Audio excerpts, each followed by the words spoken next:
Muy buenas noches a todos, bienvenidos nuevamente a este estudio del libro de Mateo que estamos haciendo ya hace varios mesecitos, ya estamos por el capítulo 20. De verdad que Mateo nos ha mostrado grandes cosas, hemos aprendido muchas. Entonces, bueno, los invito a que sigamos en este estudio.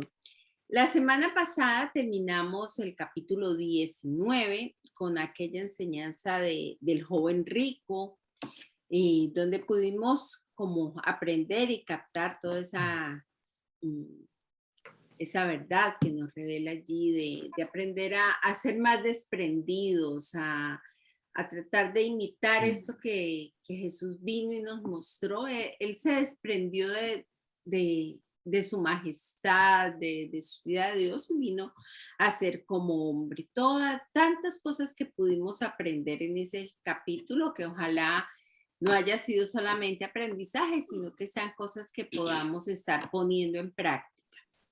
Esta semana vamos a entrar en el capítulo número 20. Este capítulo empieza con una parábola muy instructiva que nos estará mostrando la actitud justa y generosa de un patrón.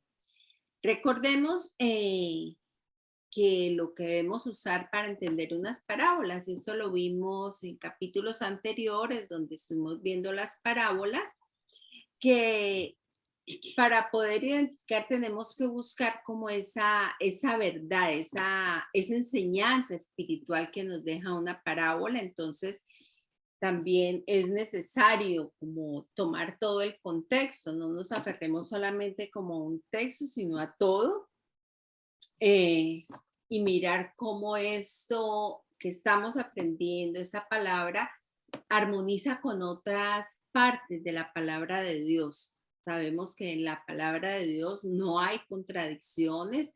Entonces, si tomamos las cosas, esa parábola o esa enseñanza, por un lado, que encuentre contradicción con otra parte de la palabra de Dios, debemos como reevaluar y volver a estudiar. Entonces, era un pequeño paréntesis que quería hacerles sobre esto que estudiamos capítulos anteriores sobre las parábolas. Entonces, ahorita los invito, vamos a empezar este capítulo 20 leyendo de los versículos 1 al 16. Busquen sus Biblias o sigamos con esta lectura. Esta es la famosa parábola de los viñadores. Dice: asimismo, el reino de los cielos se parece a un propietario que salió de madrugada a contratar obreros para su viñedo. Acordó darles la paga de un día de trabajo y los envió a su viñedo. Cerca de las 9 de la mañana salió y vio a otros que estaban desocupados en la plaza. Les dijo: vayan también ustedes a trabajar en mi viñedo y les pagaré lo que sea justo. Así que fueron. Salió de nuevo a eso del mediodía y a la media tarde e hizo lo mismo. Alrededor de las 5 de la tarde salió y encontró a otros más que estaban sin trabajo. Les preguntó: ¿por qué han estado aquí desocupados todo el día? Porque nadie nos ha contratado, contestaron. Él les dijo: vayan también ustedes a trabajar a mi viñedo. Al atardecer, el dueño del viñedo le ordenó a su capataz: llama a los obreros y págales su jornal, comenzando por los últimos contratados hasta llegar a los primeros. Se presentaron los obreros que habían sido contratados cerca de las 5 de la tarde y cada uno recibió la paga de un día. Por eso, cuando llegaron los que fueron contratados primero, esperaban que recibirían más, pero cada uno de ellos recibió también la paga de un día. Al recibirla, comenzaron a murmurar contra el propietario. Estos que fueron los últimos en ser contratados trabajaron una sola hora, dijeron, y usted los ha tratado como a nosotros, que hemos soportado el peso del trabajo y el calor del día. Pero él le contestó a uno de ellos: amigo, no estoy cometiendo ninguna injusticia contigo. ¿Acaso no aceptaste trabajar por esa paga? tómala y vete. Quiero darle al último obrero contratado lo mismo que te di a ti. ¿Es que no tengo derecho a hacer lo que quiera con mi dinero? ¿O te da envidia de que yo sea generoso? Así que los últimos serán primeros y los primeros últimos. Bueno, aquí vemos como las muchas parábolas de Jesús. Esta historia nos habla de un hombre y de los obreros que trabajan para él. Jesús puede que esté utilizando también esta historia para responder parte de esa pregunta que le hizo Pedro en Mateo 19:7, cuando le decía, he aquí que nosotros hemos dejado todo y te hemos seguido. ¿Qué pues tendremos? ¿Qué ganaremos? Siempre como esta puede ser parte de esa respuesta que le dio también en el capítulo 19. Allí en el capítulo 19 vimos cómo Jesús le hablaba del honor especial que tendrían los discípulos. Recuerden cuando les dijo que ustedes me han seguido y se sentarán en 12 tronos a juzgar las 12 tribus de Israel. O sea que iban a tener como un papel especial dentro del juicio venidero. También fue como una advertencia de que la manera de distribuir de Dios no es necesariamente la misma manera que nosotros podemos pensar. Si más trabajo, más gano o como estoy más comprometido en eso, entonces voy a tener más bendiciones. Eso es lo que nosotros como hombres podemos pensar. Finalmente, esta parábola ilustra que la manera de recompensar de Dios no es como la practica el hombre, como la forma de dar recompensas. Dice, al contratar obreros para su viña, el hombre se dirigió al mercado, o sea, como el punto de reunión, donde se reunía toda la gente que no tenía como un trabajo fijo, sino que iban como los que trabajan al día. El hombre que quería trabajar llegaba ya a primera hora, madrugaba y cargaba pues todas sus cosas, sus herramientas, esperando que podía usar, en lo que era diestro para usar. Cuando estamos hablando de ese por la mañana, se puede pensar que es literalmente en la madrugada, ¿no?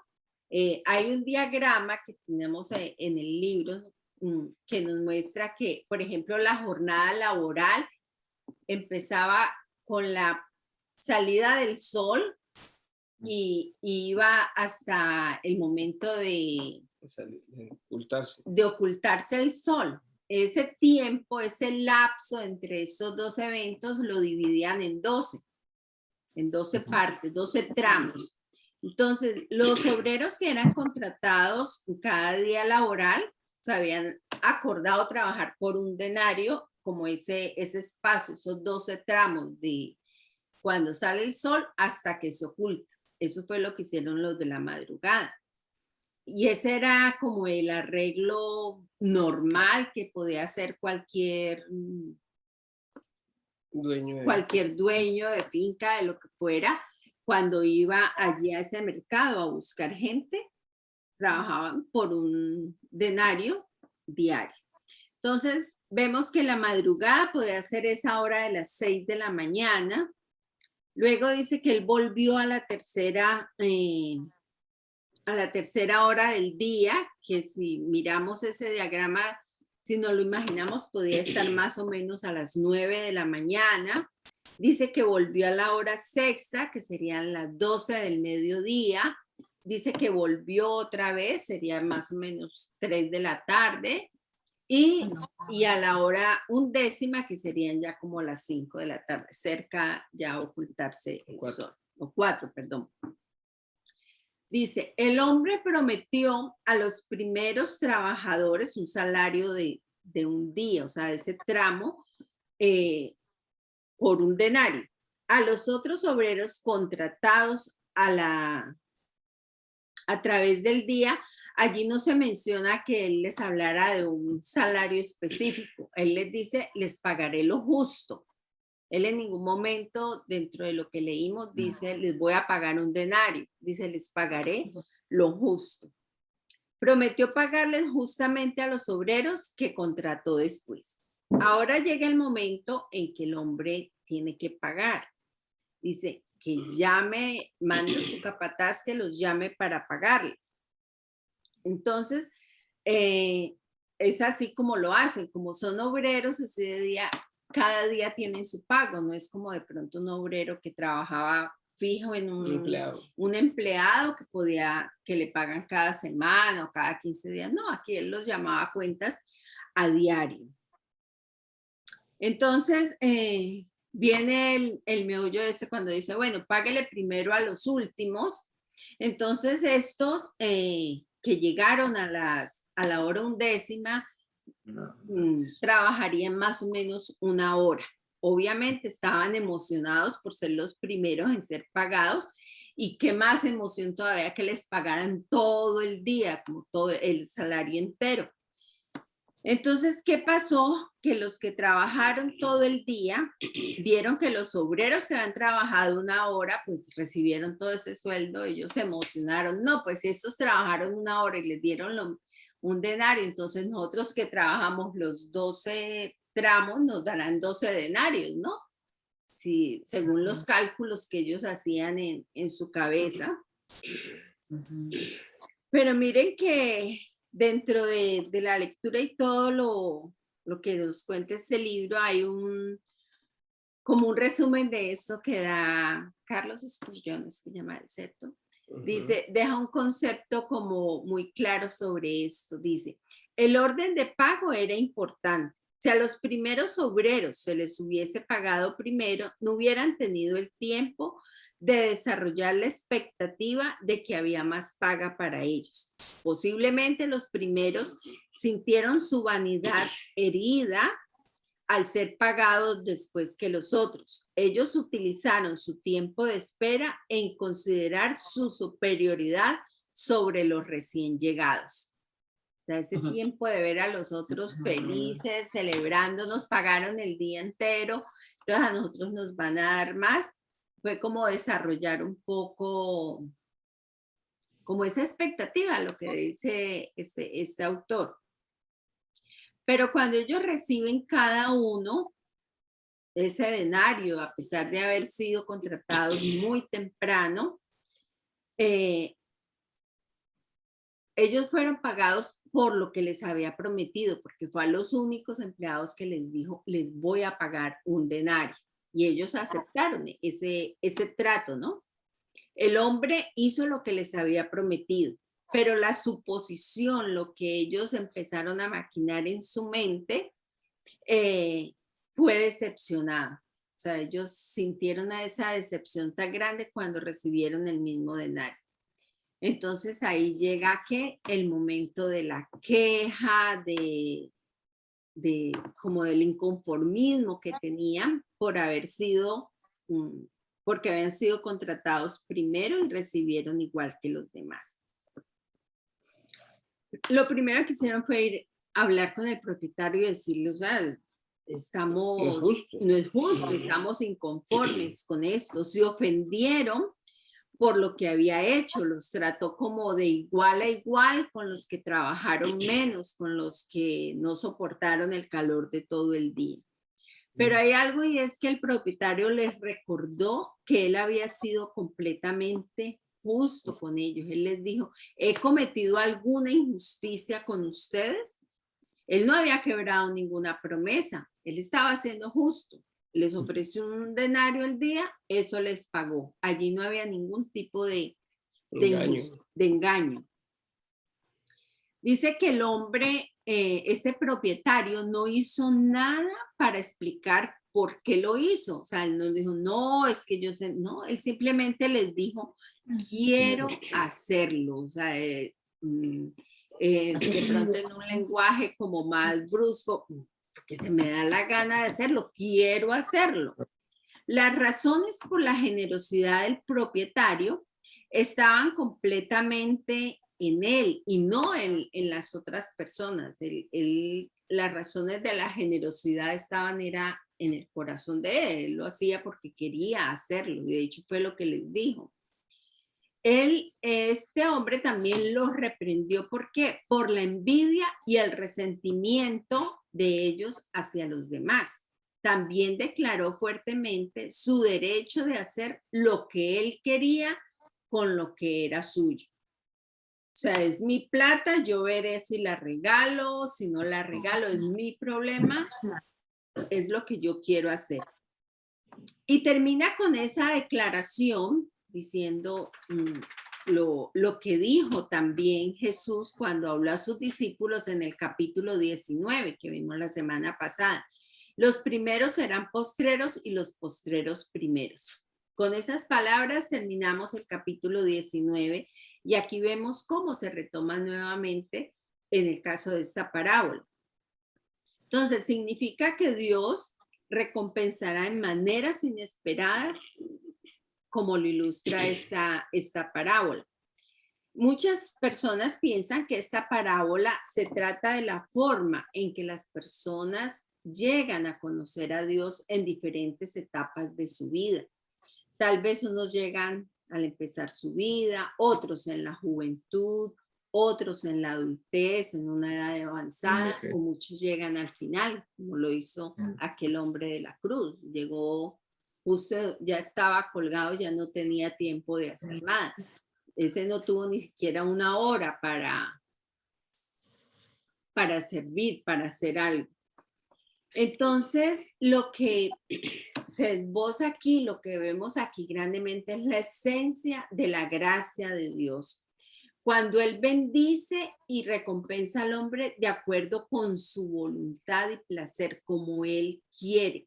No necesariamente con lo que el hombre merece o con lo que el hombre quiere, sino como Dios le place. Entonces, lo que vemos es que el sistema de la ley así como que es fácil de entender cuando nosotros pensamos, obtienes lo que mereces. Entonces, el sistema de la gracia es ajeno a nosotros porque nosotros no solemos trabajar así. Entonces, si nos dan eso, damos eso. Siempre estamos como haciendo el trueque. Aquí Dios nos está hablando del sistema de la gracia, cómo es Él. Dios trata de acuerdo con quién es Él, no de acuerdo con quiénes somos nosotros. Si Él nos tratara de acuerdo a cómo somos nosotros, estaríamos tristes mortis. Entonces, todas estas cosas son como malentendido que hemos tenido nosotros. Entonces, aquí nos habla también como del principio de trabajar, como de estar involucrado. La gracia de Dios no nos da más bendición de la que merecemos, nos bendice completamente, aparte del principio de merecer. O sea, no es tanto, no sé cómo explicarlo, no es, fue claro cuando dice, no es por lo que nosotros somos, sino por lo que Él es. Él actúa de acuerdo a quién es Él, no a cómo somos nosotros. No sé si me he enredado un poquito. No, es que la gracia es algo que nosotros nunca vamos a alcanzar a entender porque desafortunadamente nuestra mente está como programada siempre a obtener dependiendo del esfuerzo que nosotros hagamos. Entonces, si yo me porto bien, entonces merezco que me den cosas buenas. Si yo me porto mal, pues merezco castigo, merezco cosas malas. Pero la gracia de Dios es que Él mismo tomó la decisión. Aún siendo pecadores, Cristo murió por nosotros, porque Él precisamente sabía que nosotros nunca íbamos por nuestros medios a lograr la salvación. Entonces, por eso fue iniciativa de Él para nosotros y es gratuito, es algo es porque Él lo quiere porque Él lo quiere hacer, es algo que nace del corazón de Él, no nace en el corazón de nosotros. Pero tristemente nosotros somos como estos trabajadores, ¿no? Que no tenemos lo que supuestamente decimos, no, es que yo me merezco esto porque yo soy bueno. y si he cometido algo malo, entonces siempre tiro como, no, pero es que yo hice esto porque pasó ello. Y yo pienso que proyectamos la culpa. Y el enemigo se aprovecha de esto. Y yo creo que a todos nos han llegado sus pensamientos muchas veces cuando vemos personas que definitivamente uno dice, Sí. o sea, que tienen cosas que de pronto uno ha anhelado y a uno le llega a la mente porque uno tiene que ser honesto a veces uno también se deja llevar por eso y cae en la tentación de hacer eso y de, pero mira, esta persona como es y todo eso, que son de pronto negocios mal habidos, que son cosas mal conseguidas, uno que trabaja honestamente, uno que hace esto, uno que hace lo otro y uno no Sí. tiene eso. Y ya Entonces, sabemos el reclamo. claro, y el enemigo se encarga de eso precisamente para que uno ponga los ojos en las otras personas. Y mire que en el devocional de hoy precisamente hablamos de eso, del egoísmo, de no dejar el egoísmo a un lado, porque es que nosotros por lo regular estamos pendientes de las demás personas y no pendientes de nosotros. O sea, un trabajo uno está pendiente de la otra persona. Es que en los trabajos se ve mucho más eso, ¿no? Porque cuando en los trabajos hay esa rivalidad y hay esa como que si a alguien le suben el sueldo, entonces ya Como envidia. esa envidia, ese resentimiento entre los mismos empleados, cuando uno al contrario debe ayudar a la persona y qué bueno, te ganaste, te pagaron lo mismo que a mí, tras una hora, ¡ay, qué bueno, hombre, qué bendición tan grande, qué chévere que se portó bien este jefe! ¿Ah? Sí, es cierto. ¿Qué? Es cierto. Entonces uno dice qué bueno que mi jefe te ayudó y ayudarle a las personas, pero no, nosotros pensamos es en uno. ¿Y por qué a mí no me pagaron más? ¿Por qué tal cosa? Yo merecía esto por lo otro. No, entonces a este le pagaron tanto, entonces yo voy porque pues yo merezco más. Exacto. Entonces miren que vivir bajo la gracia de Dios puede ser como una espada de dos filos, que dice, bajo la gracia no podemos llegar a Dios quejándonos. ¿Acaso no merezco algo mejor que esto? Porque ustedes se imaginan donde Dios nos contestara, ¿esto significa que realmente quieres que te dé lo que en verdad mereces? ¿Qué tal que Dios nos dijera eso? Ay, no, mentira, Señor, no. Cuando nosotros sabemos de que Dios sabe todo, ve todo, si Él fuera a pagarnos o a compensarnos de acuerdo a cómo nosotros nos manejamos, yo creo que no mereceríamos nada. La canción que escogieron para el mensaje de Kiana cuando predicó, la de, ¿cómo se llama el español? Marcos Vidal. Buscad y viviréis. ¿De acuerdo? Buscadme y viviréis. Buscadme y viviréis. ¿Y dónde está el Dios que decía esto? ¿Dónde está? Reclamando del hombre. Entonces después le dice yo, bueno, ahora voy a hablar yo. Ahora escúchame que voy a ver, que yo hablaré y tú me contestarás a mí. Y entonces empieza a decirle, señoras, ¿y dónde están los hombres como Elías? ¿Dónde está ese niño que mató al gigante? ¿Dónde está?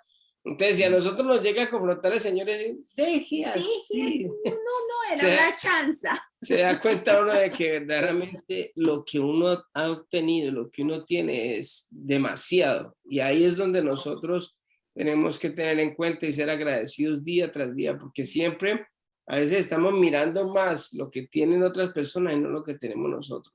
Y nosotros estamos súper bendecidos, porque si miráramos hacia abajo, sería peor. Pero es que tristemente nosotros siempre miramos hacia arriba, pero no en la mejor forma, porque lo ideal es mirar hacia arriba, pero a Dios. Nosotros siempre miramos es para compararnos con otras personas. Está como por aquí. Y es una lección muy grande que nos da Dios a nosotros y es precisamente, primero que Él hace lo que Él quiere y Él bendice a quien quiere.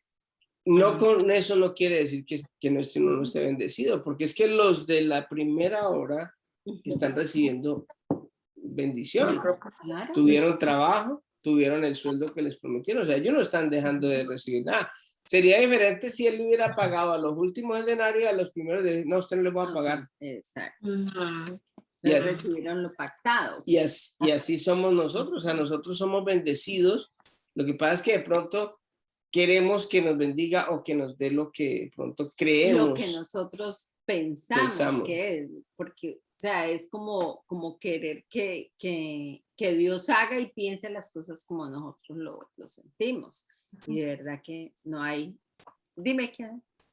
Sí, escuchan, ¿verdad? Bueno, Sí. estaba hablando el otro día con mi esposo y decíamos lo mismo. Es que muchas veces decimos, uno con lo que he vivido de a perdida merezco que mi futuro sea así, tal o cual, ¿no? Y no nos ponemos a ver que no le llegamos ni a la suela de la sandalia a los apóstoles. Por ejemplo, Pablo lo arrestaron, lo golpearon, anduvo de misionero, trabajaba arduamente para pues, su sustento, lo encarcelaron y casi lo mataron y uno está mucho mejor que él y uno está diciendo, no, es que yo me merezco más, ¿no? Sí, es verdad. Y ellos, en verdad, ellos dejaron todo. Ellos se fueron,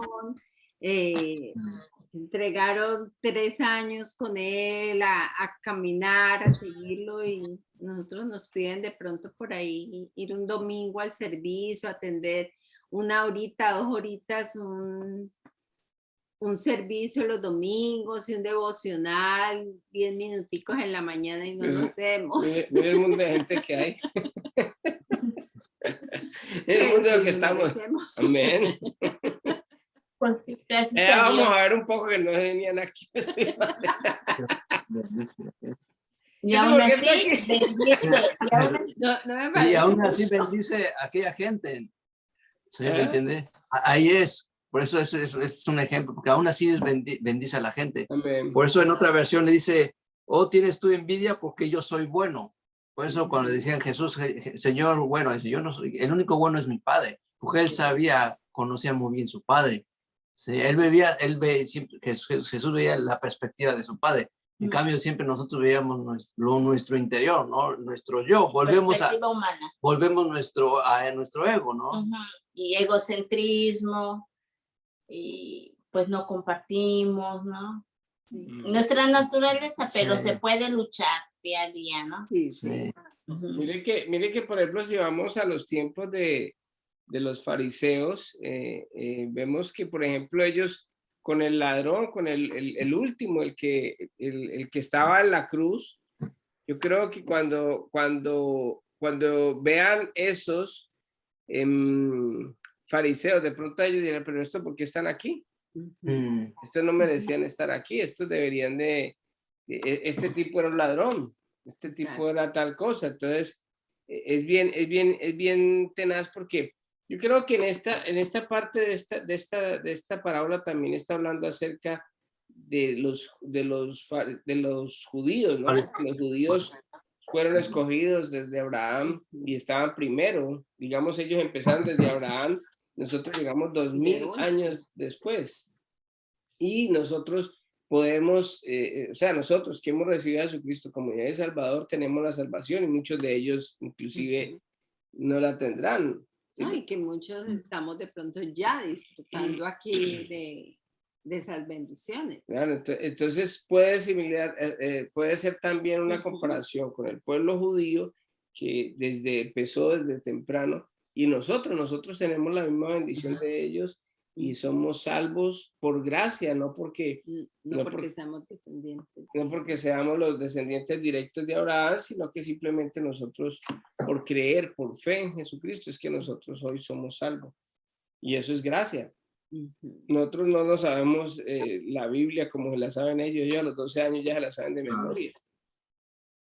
Entonces son muchas cosas que el Señor nos revela a través de esta parábola, porque hay mucha tela que cortar, no solamente por la parte de la gracia, sino también por la parte que muchas veces la gente confunde la gracia con respecto a la salvación con la gracia en otros aspectos.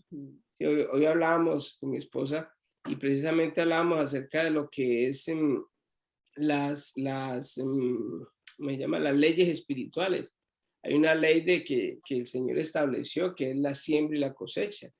Entonces, muchas veces, a pesar de que nosotros somos salvos, esa ley siempre ha existido y muchas veces uno quiere recoger algo que no ha sembrado.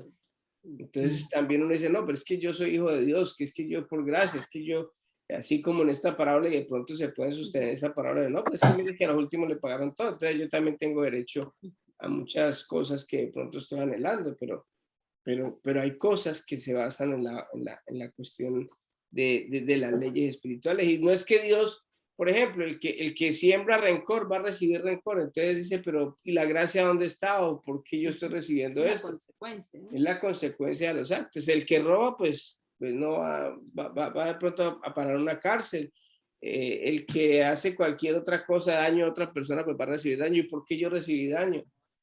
Si es que yo creí en el Señor y yo ya soy cristiano, ¿y por qué estoy recibiendo esto en esta época? Porque es lo Que que es la sembró. consecuencia de Entonces no hay que confundir causa. muchas veces eso, porque a veces confundimos la gracia y creemos que todo es por gracia. Entonces yo tengo que tener lo que anhele mi corazón, porque yo soy hijo de Dios.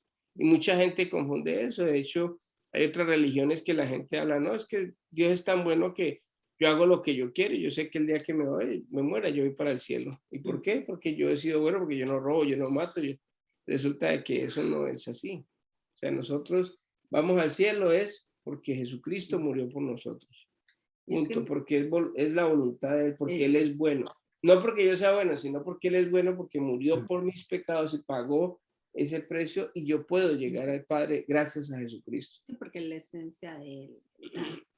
Y miren que hay otra parte que nos muestra este estudio, es que si nosotros somos parte del mismo cuerpo, no debemos preocuparnos por quién está primero o quién está último.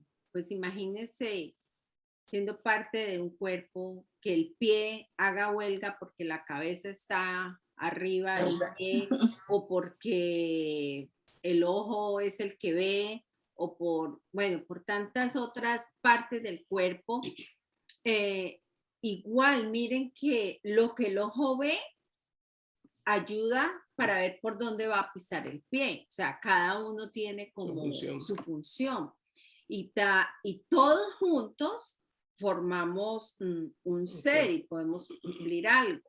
O sea, no es que la cabeza sea más importante que el pie, inclusive el dedo meñique. Usted golpea el dedo más pequeñito de su pie y sufre todo el cuerpo. Y uno lo ve como insignificante. Pero entonces allí viene eso de no mirar qué parte es más importante o es que porque es el pastor o porque es el evangelista o porque es el cantante o porque es esto, va a ser más importante. Hay cosas que debemos tener muy en cuenta de lo que hemos estudiado y en varios devocionales también se ha hablado de los atributos de Dios y es que Él es justo y libre para ser generoso. O sea, eso es indiscutible, son sus atributos y no es algo que nos competa a nosotros discutir, simplemente aceptar. Miren que en Romanos 9, 14 y 15 dice, ¿qué concluiremos? ¿Acaso es Dios injusto? De ninguna manera. Es un hecho que a Moisés le dice, tendré clemencia de quien yo quiera y seré compasivo con quien yo quiera serlo. O sea, son atributos de Dios, Él tiene libertad para hacerlo, es justo, es su atributo, es la justicia, la generosidad. Entonces, la invitación yo creo que de esta clase, de estos versículos que leemos, ahorita es que nosotros debemos de confiar precisamente en eso, en que Dios es justo y que no hay un motivo valedero, un motivo fuerte para nosotros quejarnos, que sea motivo de queja, que debemos agradecerle por las múltiples veces que ha sido generoso con nosotros. Nosotros muchas veces hemos recibido de su generosidad más de lo que merecemos.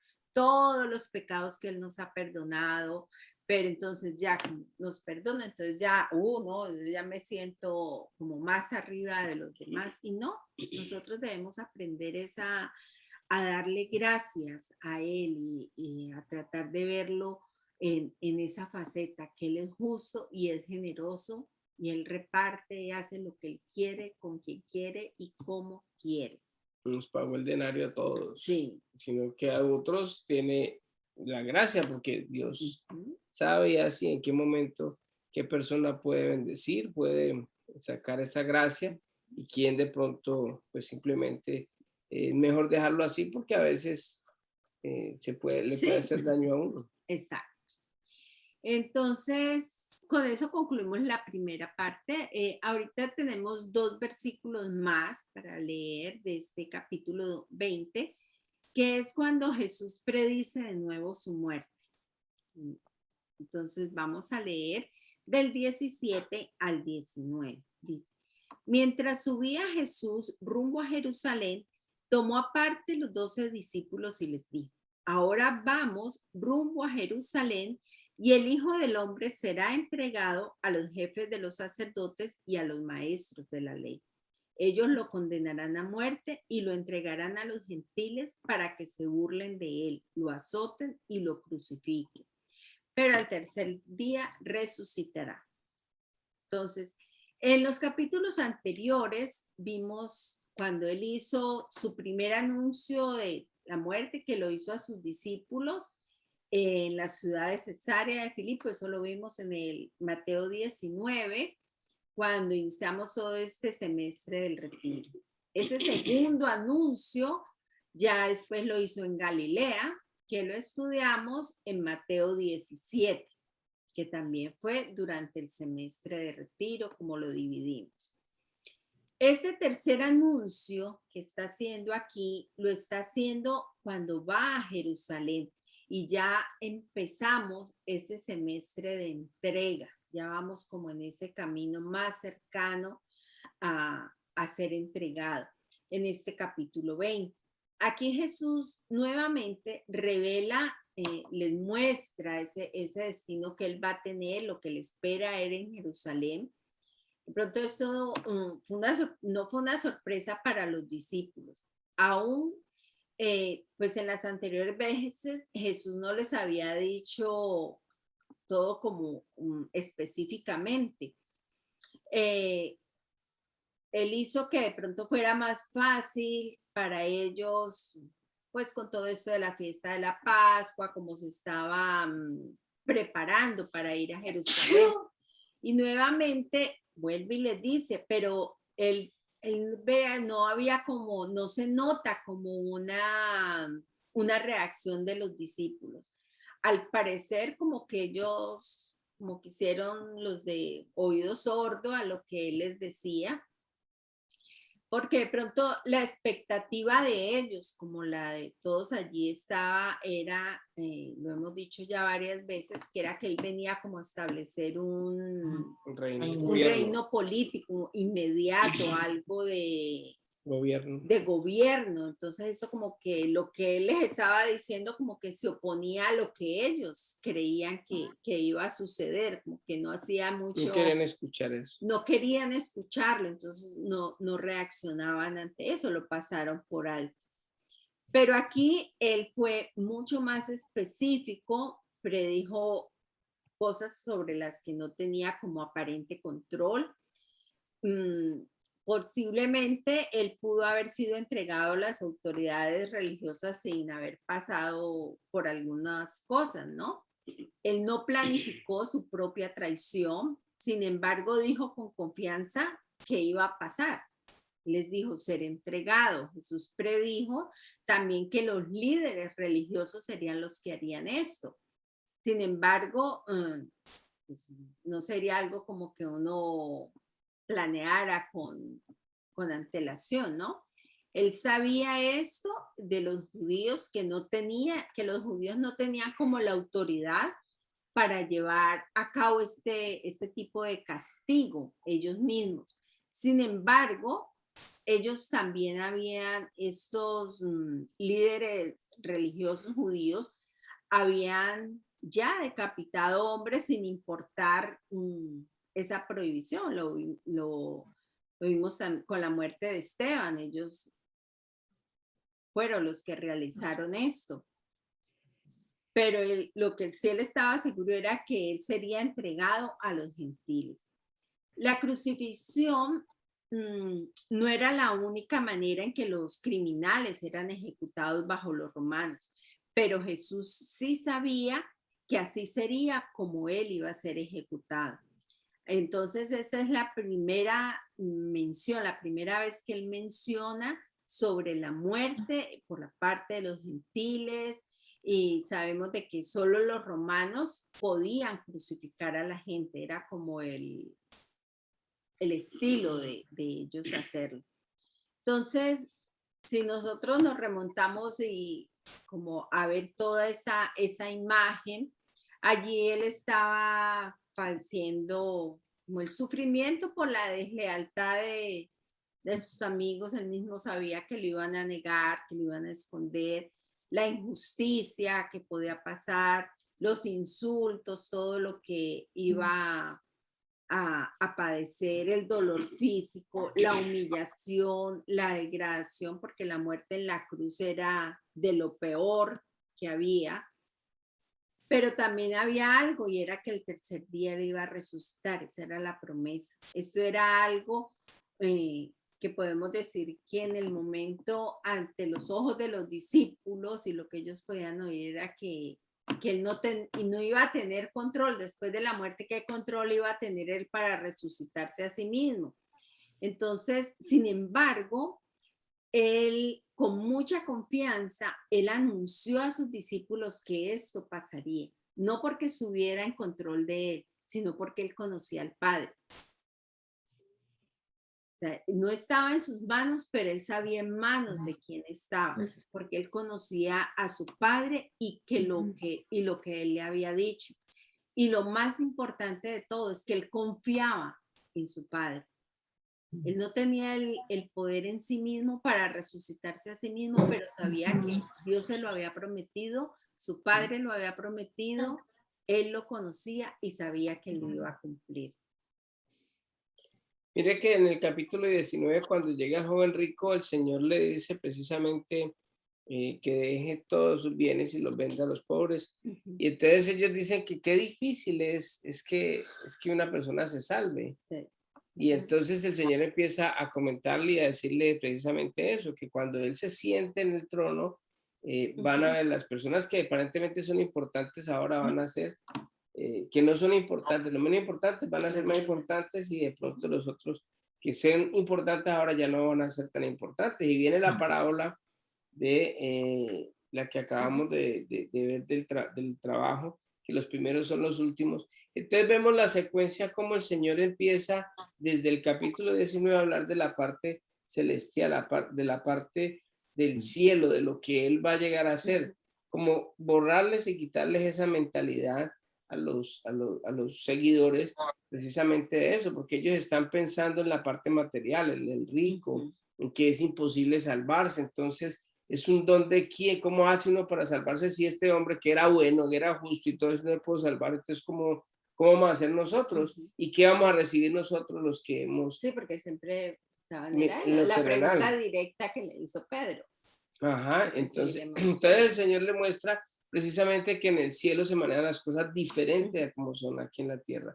Y por eso también les hace esta salvedad, porque en este momento les está diciendo, mire, este cuerpo, esto que no es celestial en este momentico, es un cuerpo que va a ser entregado y va a sufrir toda la maldad que va a recibir. O sea, como para que se vayan dando cuenta ellos de que es que la cuestión no es terrenal, es celestial.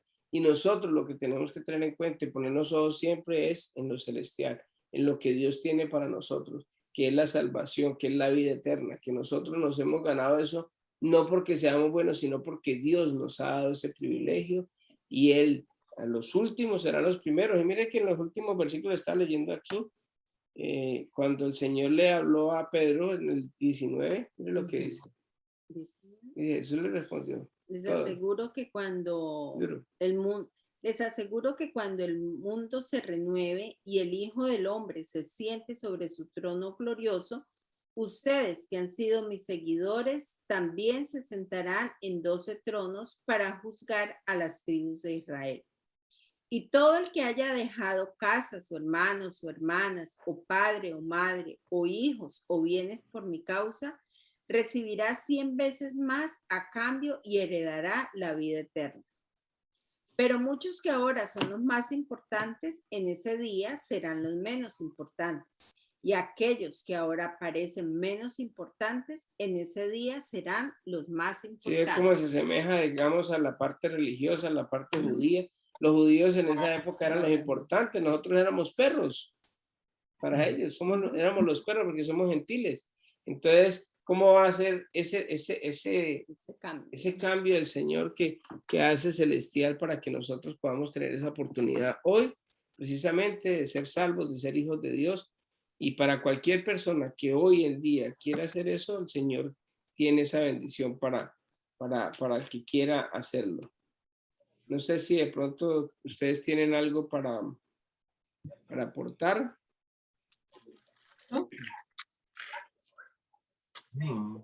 No. Ahí vamos a ver, la próxima semana vamos a mirar, vamos a seguir viendo este capítulo, que es bien interesante. Lo que pasa es que por tiempo no lo podemos leer todo, entonces a veces como que se toca como dos temas diferentes, pero no es que sean diferentes, vienen entrelazados todos, sino que hay que tratar como de mirar el trasfondo, de hacer la conexión y el trasfondo de lo que Dios nos quiere decir. Así que vamos a orar. Les invito a que, no sé, David o Kiana, si nos puede ayudar, nos pueden decir con la oración. Gracias, Dios Padre, te damos por este día, por este momento que pudimos conocerte un poco más, estudiando tu palabra, porque tu palabra tiene poder y tú con tu poder transformarás la vida de cada uno de nosotros, de la gente que va a ver más adelante este video, y que nos llena de esperanza en que siempre nosotros, Padre, vamos a ser especiales para ti. Que siempre va a haber una oportunidad, siempre vas a estar con los brazos abiertos hacia nosotros. Pero hay que tener la prudencia, la visión de que te tenemos que conocer. Entonces te damos las gracias por este momento en el que te estamos conociendo, en el que queremos llenarnos más y más de ti, Dios Padre. Bendice a todos los que tengan alegría y gozo de llenarse en tu palabra y de que todos tenemos el deseo de ser mejores hijos tuyos, Padre Santo. Bendícenos, síguenos protegiendo, iluminando el camino para poder seguir adelante de tu mano. En el nombre de Jesús, amén y amén. Amén, amén. Bueno, muchas gracias a todos los que nos ven vía internet y la próxima semana los invitamos a que tengamos otro segmento de este estudio de Mateo, que está bien interesante. Que Dios les bendiga y nos vemos la próxima semana. Bye. Amén.